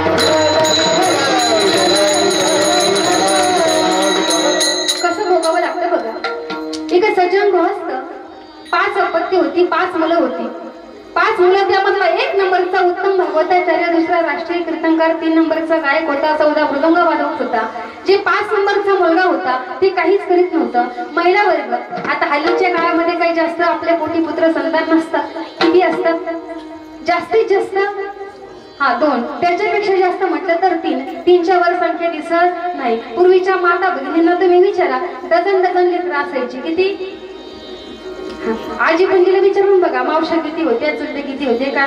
डझन लेकरं असायचे. आता हे 5 होते. 5 पैकी सगळ्यात विचित्र म्हणजे, आता आपल्याला एक जर 3 लेकरं असतील, 4 लेकरं असतील, आपलं सगळ्यात विचित्र कुठलं असतं? मोठं असतं का लहान असतं?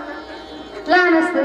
काय म्हणतो आपण त्याला? शेंडीपण म्हणतो. ते कोणाचंच ऐकत नाही. काय ऐकत नाही? त्याचे लाड आपण जास्त करतो, त्याच्यामुळे ते कोणाचे ऐकत त्याची ऐकण्याची मनस्थिती नसते. आता हे 4 सातवीत होते. सगळ्यात लहान जे होतं ना 5 नंबरचं, एवढं डांबरट होतं. याचा जन्मतः स्वभाव असा होता की मला जर 1 पट त्रास झाला ना तर मला झालेला 1 पट असू द्या, पण माझ्या त्रासापेक्षा माझ्या भावाला दुप्पट त्रास झाला पाहिजे, असं त्याचं काय होतं मनस्थिती होती. हे 5 जण मोठे मोठे झाले. 5 जणांचे लग्न झाले, मुलं बाळ सर्व व्यवस्थित झालं. आता आई वडिलांनी एक निर्णय घ्यायचा ठरवला. म्हटले आता ज्याची त्याची जमीन ज्याला त्याला वाटून द्यायची ना. आपण आळंदी पंढरपूरच्या वाऱ्या करायला रिकामे. आपल्या गावावर जमिनीच्या वाटण्या होतात का?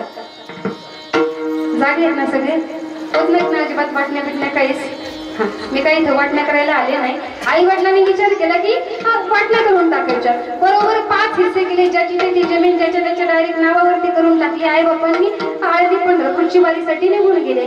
आता आपल्याला स्वातंत्र्य भेटलं की आपली जमीन आपल्याकडे आली. मग आपल्या हिशोबाने आपल्या शेतीमध्ये आपलं पीक करायचं. आता सगळ्यात 1 नंबरचा, आता इकडे एका भावाची जमीन, इकडे एका भावाची जमीन, मध्ये असतो त्याला काय म्हणतो आपण? बांध म्हणतो. आता बांधाच्या बाजूने आपल्या गावाकडे कुठली झाडं लावतात? आपल्या पद्धतीने आपण लावतो. 1 नंबरचा उत्तम भागवताचार्य, त्याने सुंदर पेरूची झाडे लावली. 2 नंबरच्याने आंब्याची काडी लावली. 3 नंबरच्याने चिकूची झाडे लावले. 4 नंबरच्याने उंच उंच शेवऱ्या लावल्या. ऊसाच्या बाजूने असतात. जे 5 नंबरचं होतं त्यांनी या सगळ्यांचं बघितलं आणि 15 दिवस विचार केला काय लावलं पाहिजे. यांच्यापेक्षा वेगळं काहीतरी करायचं, माणसाला इतरांपेक्षा वेगळं काहीतरी करायचा छंद असावा. 15 दिवस डोकं लावलं. 15 दिवस विचार केला. राहुरीच्या विद्यापीठामध्ये गेला. येडेबाबळीचे रोपं घेऊन आला. आता येडेबाबळ काय लावायची वनस्पती नाही. येडेबाबळ माहिती सगळ्यांना, आपल्या सगळ्यांना माहिती. येडेबाबळीचे रोपं घेऊन आला. मस्त बांधाच्या बाजूने येडेबाबळीची ताटी यांनी लावून दिली. आता याची मनुष्य फक्त एवढीच होती, येडी बाबळ माझ्या शेतामध्ये असावी, पण या बावळीची काठी माझ्या भावाच्या रानात पडली पाहिजे, याच्यासाठी बाबळ लावून दिली. आणि 12 वर्ष दुष्काळ पडला. किती वर्ष? 12 वर्ष पाण्याचं एक थेंबही नाही. आता 1 नंबरचे झाडं कशाची होते? त्याच्यासाठी कीर्तनामध्ये लक्ष असावं लागतं. पेरूची झाडं होती. 12 वर्षामध्ये पेरूची ताटी सपाट, चिकूची ताटी सपाट, आंब्याची ताटी सपाट, शेवरी तर बघायला पण राहिली नाही. 12 वर्षामध्ये सगळं सपाट झालं, पण येड्या बाबळीची ताटी मला सांगा 12 वर्ष जाऊ द्या, 50 वर्ष जरी गेले तरी जी कधी मरत नाही तिला काय म्हणायचं? येडे बाबा म्हणायचं. ती एवढी मोठी मोठी झाडं झाली जातो ना 12 वर्षामध्ये, भरपूर उंच झाडे झाले. आणि 12 वर्षानंतर अवकाळी पाऊस चालू झाला. आता अवकाळी पाऊस कसा येतो? झलक दाखवली सुरुवातीला. थोडस वादळ आलं, अवकाळी अशा पद्धतीचं असतं. अवकाळी पाऊस सुरू झाला, एवढं वादळ एवढं वादळ एवढं वादळ. त्या वादळामध्ये काय झालं, सर्व येड्याबाबांची दाटी जी होती, झाडं जे होते, त्या वादळाने आपोआप उपटल्या गेले. परंतु परिणाम असा झाला त्याचा, ते सर्व काटे याच्या भावाच्या शेतामध्ये पडण्याऐवजी सगळे येड्याबाबांची झाडं याच्या शेतामध्ये उलटू पडले. शेतामध्ये गेलं, वाईट वाटलं की सगळी शेतामध्ये आता काटे झाले, काय कसे तरी बाहेर काढले पाहिजे. हातामध्ये कुऱ्हाड घेतली आणि गेलं शेतामध्ये. सकाळी 7 वाजता गेलं, काही खाल्लं नव्हतं पिलं नव्हतं. सकाळी 7 वाजल्यापासून जी काटे तोडायला लागला संध्याकाळी 7 वाजेपर्यंत, संध्याकाळपर्यंत सगळी वावणी तोडल्या, सगळे शेताच्या बाहेर काढले आणि 7 वाजता घरी जायला निघाला. आता दिवसभर थोडा थोडा पाऊस चालू होता, काठी दिवसभर तोडलेले होते. याने आपल्या घरी जायला निघाला, पाय उचलला, बांधावरती पाय ठेवला, तसा एक मोठा येड्याबाबाईचा काटा याच्या पायामध्ये. आता त्या काट्याला कळते का आपल्या मालकाच्या पायामध्ये कशाला मोडावं, काटा मोडला जातो. आता काटा काढायचा प्रयत्न करतो, काटा काही निघत नाही, कारण घरून काटा काढायला स्वीट पेन काही चांगलं नव्हतं. आजूबाजूला बघायला लागला, त्याला आणखी एक काटा पडलेला दिसला. तो पडलेला काटा, त्या काट्याने पायात मोडलेला काटा काढला. जो काटा पायात मोडला होता तो मोडून तोडून फेकून दिला. पण ज्या काट्याने काटा काढला त्या काट्याला हातावर घेतलं, त्याला बोलायला लागला, मला बरं झालं मित्रा तू मला भेटला. तू जर भेटला नसता तर माझा रात्रीचा मुक्काम इथंच झाला असता.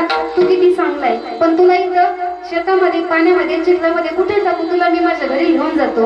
आता घरी घेऊन जातो म्हणून तो काटा खिशात टाकला आणि घरी गेला. आता दिवसभर काय केलं होतं, दिवसभर काटे तोडले होते. संध्याकाळी बायकोने कसं तरी स्वयंपाक केलाय, जेवण केले नाही, दिवसभर दाबल्यामुळं पडलं तसं याला झोप लागली. पाहुणा तसाच खिशामध्ये होता. कोण, काटा खिशामध्ये होता, काटा तसाच खिशामध्ये पडलं तसं याला झोप लागली. आता माणूस झोपल्यानंतर लय सरळ झोपतं का? महाराज झोपेची प्रकारे कीर्तनामध्ये सांगायच्या लायकीचे नसतात. काही काही जण आपल्या घरामध्ये, म्हणजे सगळेजण आपल्या आपल्या घरामध्ये झोपतात. घरामध्ये झोपल्यानंतर पूर्वीच्या कोपऱ्यामध्ये जर झोपले ना तर आठवण जागेवरती असतं, परंतु अर्ध म्हणजे दरवाजाच्या बाहेर आलेलं असतं.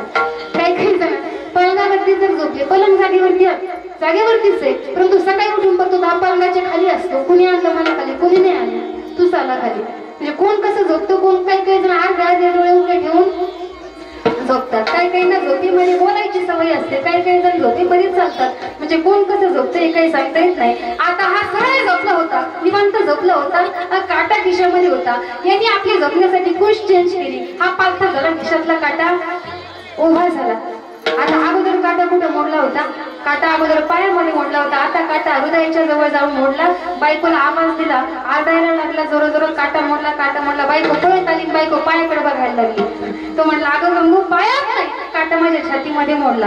त्या दिवशी ते बाईला सुद्धा वाटलं असं, देवाने ते आई बापाने कुणाच्या गळ्यामध्ये मला बांधले, कारण की नवरा एवढा विचित्र होता. मग बायको काटा काढायचा प्रयत्न करते, काटा काही निघत नाही. शेवटी शेवगावला नेलं, घेतलं नाही, नगरला नेलं, घेतलं नाही, पुण्याला घेऊन गेले. पुण्याच्या हॉस्पिटलमध्ये नेल्यावर डॉक्टरनी सांगितलं, डॉक्टरनी सांगितलं, ताई साहेब हा काटा काही सर्वसामान्य नाही, हा काटा वेड्यावाढीचा आहे, हा काटा विषारी आहे. आणि दुसरी गोष्ट, हा काटा तुमच्या पतीच्या हृदयाच्या जवळ जाऊन लागलेला आहे, जवळ जाऊन मोडलेला आहे. याला जर काढायचं म्हटलं तर ऑपरेशन शिवाय पर्याय नाही. म्हणजे खर्च किती येईल, म्हणजे जास्त नाही, फक्त 90,000 रुपये खर्च येईल. आता दुष्काळ किती वर्ष होता, 12 वर्ष दुष्काळ. अशा वेळी एवढं मोठे खर्च म्हटल्याच्या नंतर आपण काय म्हणतो, दुष्काळ 13वा महिना अधिक मास असं त्या ठिकाणी वाटतं. परंतु माणसाने ही गोष्ट या ठिकाणी लक्षामध्ये ठेवायची. आपण म्हणतो की सख्खा भाऊ पक्का वैरी, हा आपला समाजामधला झालेला काय आहे, गैरसमज आहे. वास्तविकता ज्यावेळेस आणीबाणीचा प्रसंग येतो ना, जीवनामध्ये संकट येतात ना, त्यावेळेस आपल्या रक्ताचा भाऊ हा आपल्या कामी येत असतो. शेवटी भाऊ हा भावाच्या कामी येतो. 4 जण भाऊ, म्हणजे लहानपणीपासून याने कधी ज्या चौघांना बरं कधीच पाहिलं नाही, नेहमी त्रास दिला. ते 4 भाऊ पुण्यामध्ये गेले, हॉस्पिटलमध्ये गेले, डॉक्टरची भेट घेतली. डॉक्टरला सांगितलं, डॉक्टर 90 काय 1 लाख घ्या, पण याचा काटा तुमच्या डोक्यात जो काटा आला तो कीर्तनामध्ये सांगितला नाही, याच्या छातीमध्ये भरलेला काटा काढा. तो काटा काढला की तो तसाच गेला. त्याचा विषय आपल्याला सोडायचा. मला सांगायचं तात्पर्य, त्रास कुणाला द्यायचा होता, भावाला द्यायचं होता, झाला कोणाला स्वतःला, झाला. याला कर्ममार्गाचा सिद्धांत म्हणतात, याला जैसी करणी वैसी भरणी म्हणतात. परंतु पूर्वीच्या काळीचा सिद्धांत असा होता की चांगलं वाईट असणारं कर्म हे जीवाला भोगावं लागतं.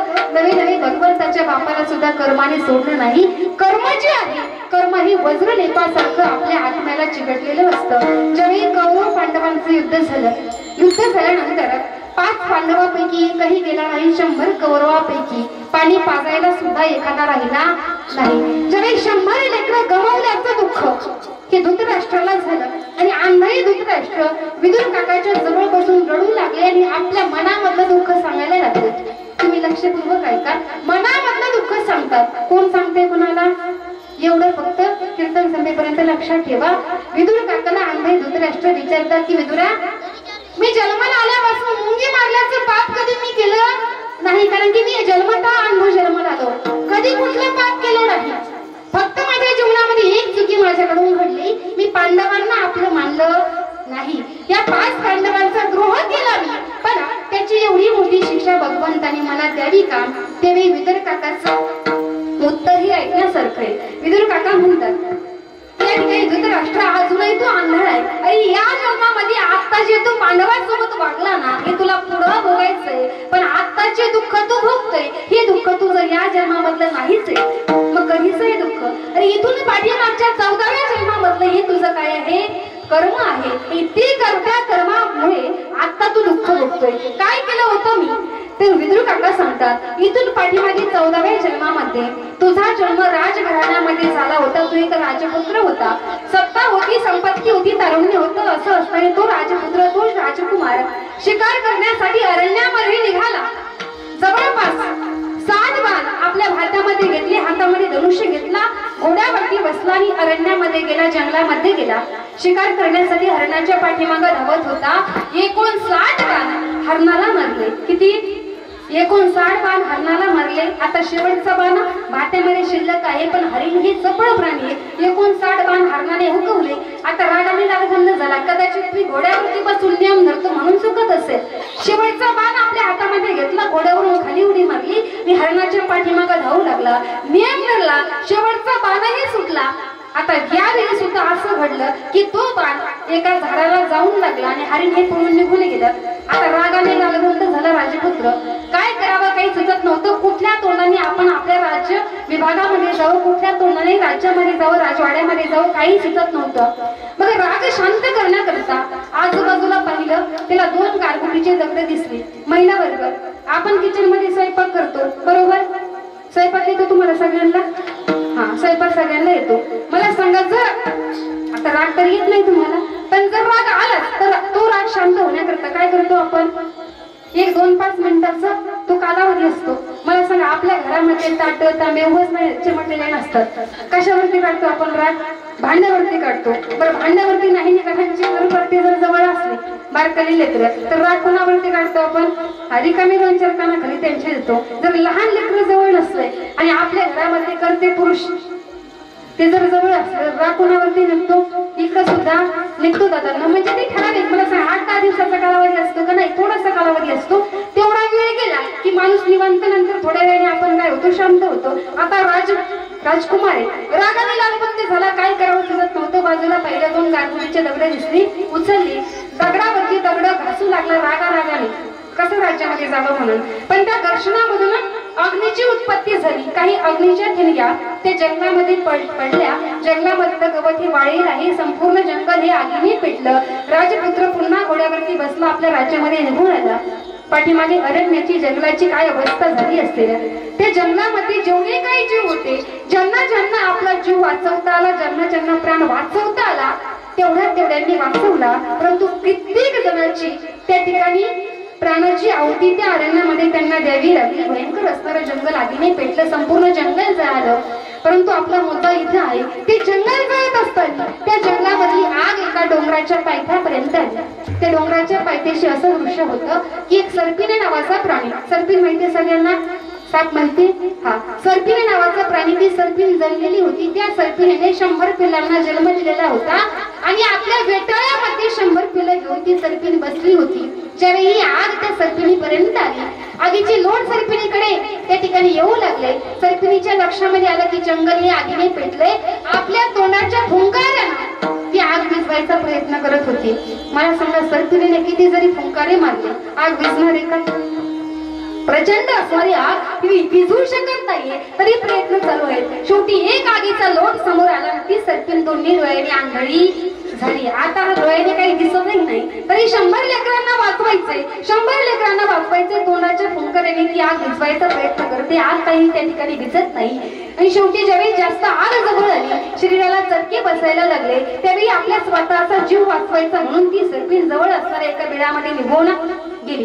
आता जवळपास 8 तास झाले आणि 8 तासानंतर सरपिणीच्या लक्षामध्ये आलं, आगीचे चटके मला बसत होते. त्या गडबडीमध्ये घाईमध्ये मी बिळामध्ये शिरले. मी माझ्या स्वतःचा जीव तर वाचवला, पण त्या घाईमध्ये माझे 100 पिल्ले बाहेर राहिले. आता ते जिवंत असतील का? मनामध्ये प्रश्न उत्पन्न झाला. आंधळी असणारी सरपिणं चापत चापत चापडत चापडत सरपटत सरपटत त्या बिळाच्या बाहेर आली. ज्या ठिकाणी 100 लेकरांना सोडून गेली होती त्या जागेवरती गेली आणि दोन्ही डोळ्याने दिसत नाही. ज्यावेळेस आपल्या सरपटणाऱ्या शरीराने चापू लागली, त्यावेळी त्याच्या लक्षामध्ये आलं की 100 पिलांपैकी एकही पिल्लू आता जिवंत नाही. 100 लेकराची राख झाली होती. 100 पिलांच्या शरीराचे फक्त मनी त्या ठिकाणी पडलेले होते. ज्यावेळेस ती जाणवलं, हे लक्षामध्ये आलं, जरी सरपिण असली तरी 100 लेकरांची काय आहे? माय आहे. आणि या आई बापाच्या डोळ्यासमोर जर लेकराचं पिंडदान करावं लागत असेल, या आई वडिलांच्या डोळ्यासमोर जर लेकराचं अंत होत असेल, तर याच्यापेक्षा मोठं दुःख विश्वामध्ये दुसरं कुठलंही नाही. दादांनो, 100 लेकरांची आई होती. अंतकरण व्याकुळ झालं. भगवंताला आवाज दिला, देवा, कोणी केलं असेल हे कृत्य? काय गरज असेल हे जंगल आगीने पेटवायची? तेव्हा ज्याने कुणी हे जंगल आगीने पेटवलं असेल, ज्याने कुणी आग लावली असेल, या आगीमध्ये माझ्या 100 लेकरांची होळी झाली. मी दोन्ही डोळ्याने आंधळी झाले, नाही वाचू शकले माझ्या लेकरांना, नाही रक्षण करू शकले. पण देवा, ज्याने हे दुःख मला दिलं असेल, ज्याने कुणी हे कृत्य केले असेल, तोही दोन्ही डोळ्याने आंधळा होईल. त्याच्याही आंधळ्या डोळ्यासमोर 100 लेकरांचा अंत होईल.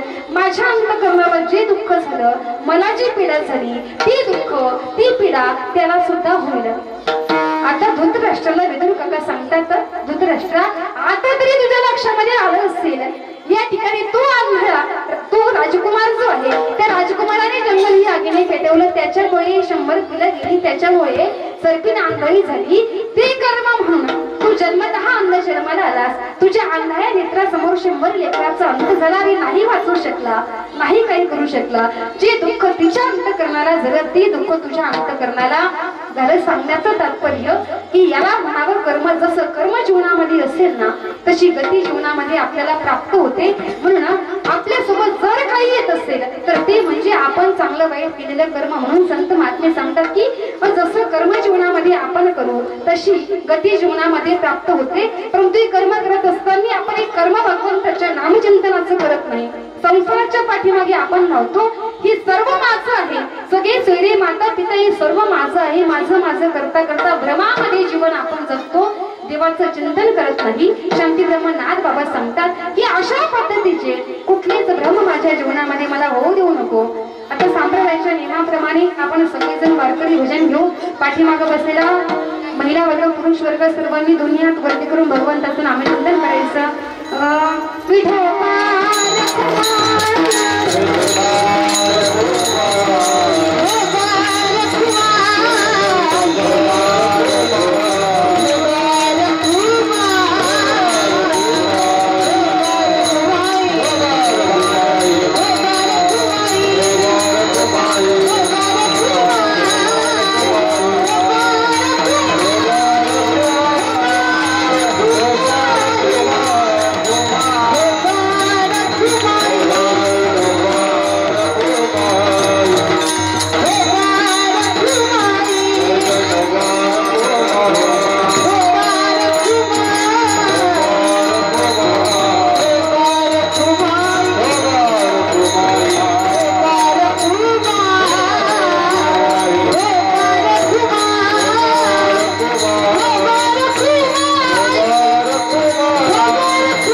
वरती केलेच नाही म्हणून खाली घ्यायचा प्रश्न. असो आपल्या कार्यक्रमाची वेळ होती 7 ते 9, परंतु आपलं कीर्तन जरा उशिरा सुरू झालं. असो या ठिकाणी शांतीचं मनात प्रभू सांगतात की म्हणून भगवंताचं नामचिंतन करावं.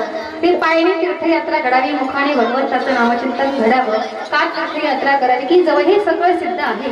हात चालावया पाय तव तू आपले स्वहित पाय तीर्थयात्रे जायचं नको. जोपर्यंत इंद्रिय आपले आहेत तोपर्यंत भगवंताचं नामचिंतन आपण केलं पाहिजे. तीर्थयात्रेमध्ये आपण वेळ या ठिकाणी घातला पाहिजे. याच्यापेक्षा वेगळं असणारं मागणं शांतीचं मनात बाबा सांगतात की माझं काही नाही, की अनेक मागणी नाही नाही देवा, एका जनार्दनी सेवा दृढ देई. म्हणजे मागणं मागितलं, फक्त काय मागितलं? भगवंताची सेवा मागितली. परमार्थ सोडता परमार्थाच्या व्यतिरिक्त मागणं संत महात्म्यांचंही नसतं. जीवानेही भगवंताकडे अशा पद्धतीचं मागणं मागावं. जीवन जगत असताना आपण परमार्थ केला पाहिजे.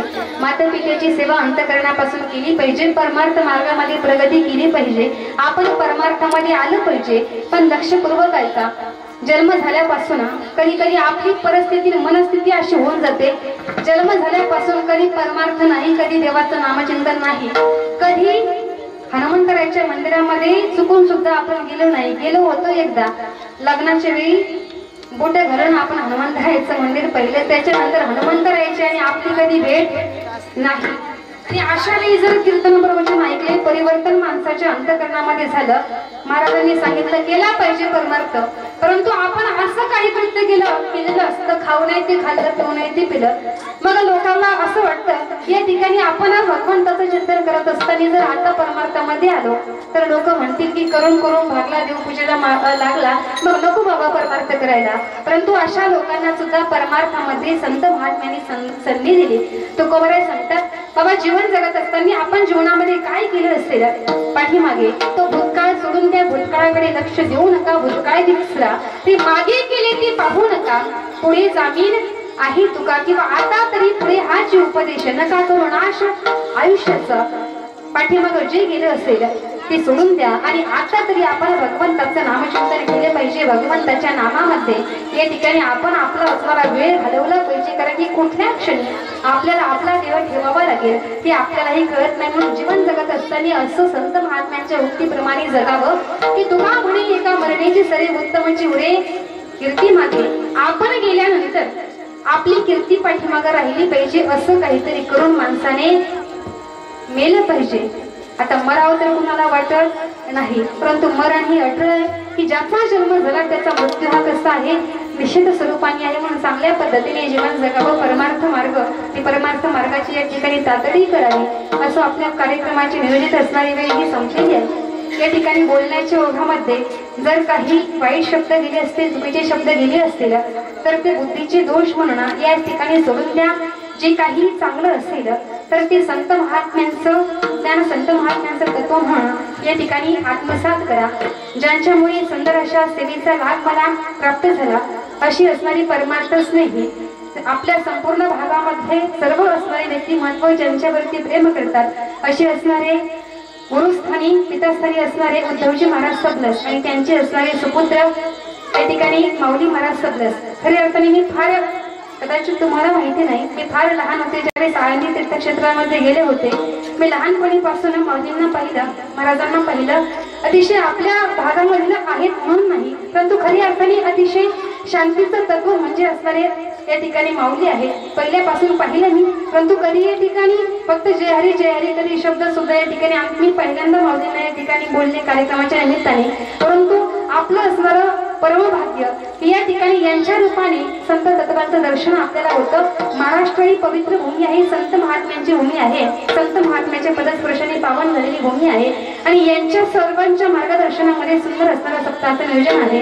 या ठिकाणी आपल्या कीर्तनासाठी सुंदर असणारे गायक या ठिकाणी गायनाचार्य सुदर्शन महाराज या ठिकाणी, अशोक महाराज असतील, सुदर्शन महाराज भोसले असतील, विठ्ठल महाराज असतील, अनंतपुरी महाराज असतील, भगवान महाराज असतील, त्रिंबक महाराज असतील, राम महाराज असतील, सुखदेव नाना असतील, मच्छिंद्र नाना असतील, एकनाथ महाराज असतील, भरपूर या ठिकाणी आहेत. मृदुंगाचार्य हरिभक्त परायण जे आमच्या पाथर्डी तालुक्याचं भूषण असणार आता पाहुणेच त्या ठिकाणी आहेत. हरिभक्त परायण साईनाथ महाराज कासारा अंतकरणापासून फार सुंदर या ठिकाणी मृदुंग वाजायला, फक्त आवाज थोडासा त्यांना थोडंसं जास्त देत जा. अंतःकरणापासून यांची आभार. आणि यांच्याही पेक्षा खाली बसलेले मंडळी जवळपास 20 मिनिटं मी तुमचे जास्त घेतले तरी तुम्ही अजून काही जागा सोडली नाही. अंतःकरणापासून तुमच्या सर्वांचे आभार. आणि या ठिकाणी माझी असणारे बंधू ज्यांना मी माझा मोठा भाऊ मानते, आता असतानाही भाऊ तुमच्या गावामधले आहेत. या ठिकाणी आदरणीय आपल्या गावचे सरपंच घनवट भाऊ तेही या ठिकाणी उपस्थित आहेत. आई साहेब सुद्धा या ठिकाणी कीर्तनासाठी आला. आणि फक्त आपल्या गावामध्ये कीर्तन आहे म्हणून नाही, या ठिकाणी शेवगाव पट्ट्यामध्ये पाथर्डी तालुक्यामध्ये कुठेही कार्यक्रम असला तरी आमची जेवण फक्त आम्ही दोघं असल्याच्या नंतर नाही, आम्ही 25-25 मुली जरी घेऊन आलो तरी जेवायला शेवगावमध्ये या ठिकाणी भाऊच्याच घरी असतो. अंतःकरणापासून यांची आभार. आणि तीर्थक्षेत्रामध्ये आमची श्री ज्ञानेंद्रांची भारतीय शिक्षण संस्था आहे. या ठिकाणी झालेली सेवा सर्व संतांच्या माते पित्यांच्या चरणी अर्पण करून सेवेला याच ठिकाणी ज्ञानेश्वर